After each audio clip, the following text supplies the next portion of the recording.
Numa parceria público-privada bem feita, o Estado e as empresas devem dividir tanto os riscos como os lucros dos projetos.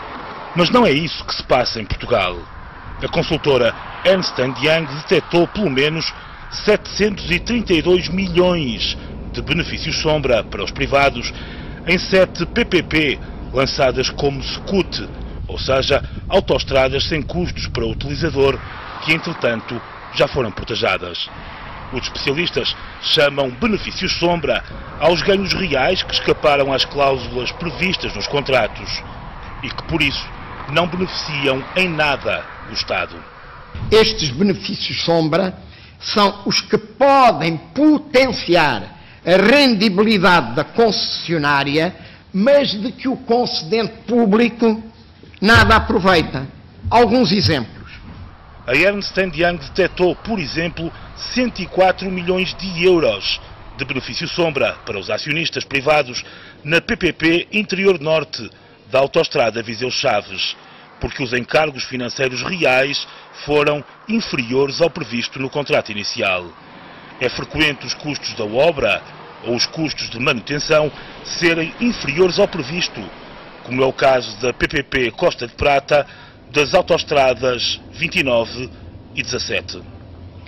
Custos operacionais são inferiores em 60 milhões de euros ao previsto no contrato inicial. Nos primeiros anos da SCUT, os grupos privados distribuíram muitas vezes lucros antes do prazo previsto, como por exemplo na PPP Beira Interior da A23 Torres Novas Guarda.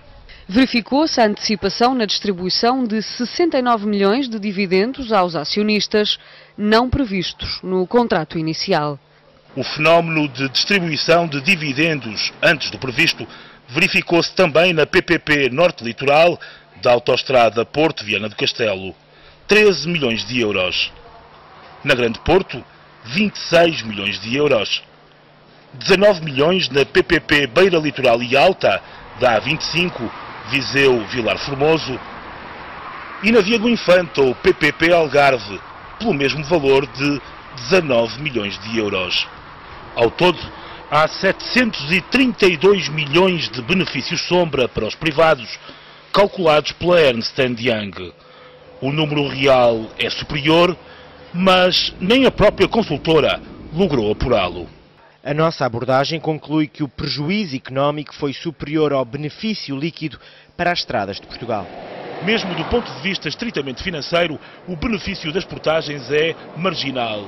A introdução de portagens só deu às estradas de Portugal um benefício de 362 milhões de euros. A empresa pública tem uma nova receita, mas também aumentou os pagamentos aos privados.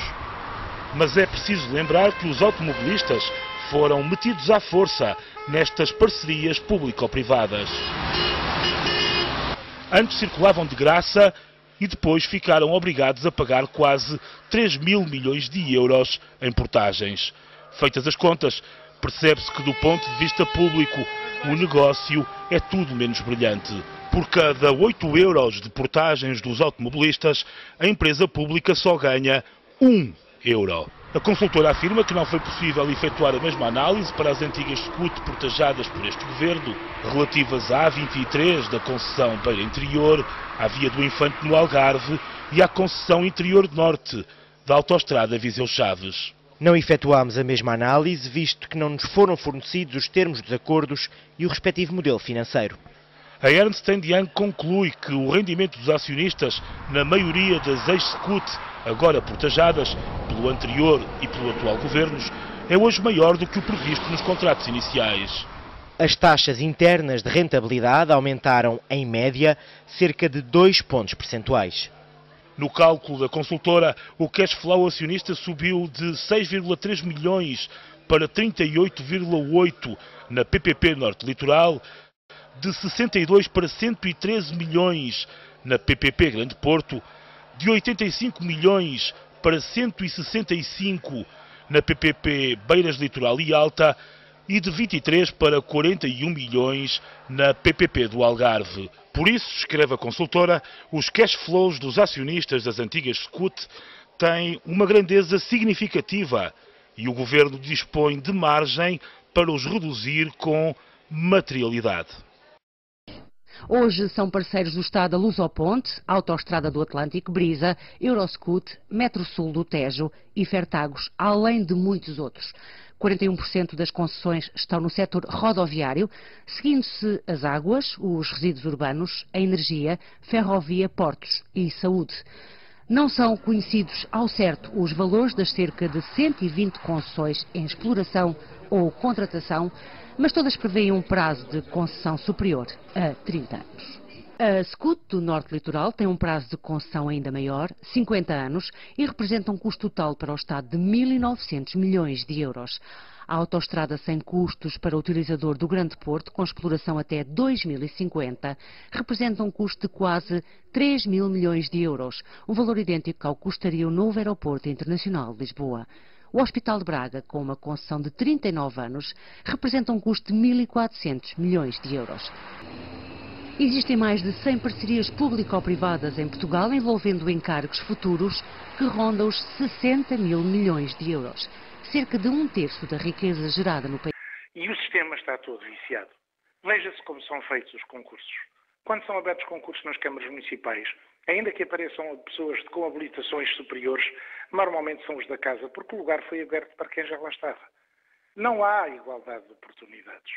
Os gastos desmedidos que se fazem, os investimentos que são feitos para não se sabe bem o quê. Eu, por exemplo, não sou adepto de futebol, mas desloquei-me há dias ao Norte e passei por uma série de estádios, nomeadamente o de Aveiro, e pergunto, mas isto serve para quê? Que utilidade tiramos nós do dinheiro que aqui enterramos? Que escolas é que isto não daria? Que empregos não daria? Que subsídios? Tenho 2 filhos licenciados, uma delas vai na terceira de curso superior e não encontram emprego. E são otimistas e lutadores. Quem lhes paga a fatura? Obviamente, o que estamos a fazer é hipotecar o futuro de Portugal. Ao dificultarmos estas situações de aposentar as pessoas, roubando descaradamente os direitos. Eu tenho 58 anos de idade, 40 de carreira, pedi a minha aposentação e o Estado rouba-me 20% daquilo que ainda me vai roubar com mais uma taxa. Mas que gente é esta? Mas será que sou eu que vejo isto? Eu queria dar uma palavra de solidariedade a todos os meus concidadãos que passam fome e que, infelizmente, vão estar continuados a passar fome. Porque não são os discursos do governo, não são os seminários que nos resolvem isso. Essa gente funciona toda em circuito fechado. Há gente que tem fome. E aqueles que alguns estragam dava perfeitamente para ajudar outros, criando empregos, criando investimento, dando empregos às pessoas. Repare-se que o que nós temos é todo um futuro hipotecado. Aliciados que as pessoas foram, pela perspectiva de créditos fáceis, compra agora, paga depois, ainda não pagou, mas vá de férias, etc. Há toda uma panóplia de exploração financeira daqueles que ficam com os lucros e as mais-valias e, curiosamente, depois não pagam imposto nenhum. E que, de uma maneira psicológica, fazem uma pressão brutal para pessoas menos preparadas para as levar a um consumo desenfreado. Eu tenho alunos a desmaiar na sala de aula, com fome. Nas Caldas da Rainha, onde sou professor, na EBI, Santo Onofre, já me desmaiaram este ano alunos com fome. E quando se lhes pergunta o que comeram, dizem entre lágrimas uma bolacha e uma maçã, que era a única coisa que a minha mãe tinha para me dar.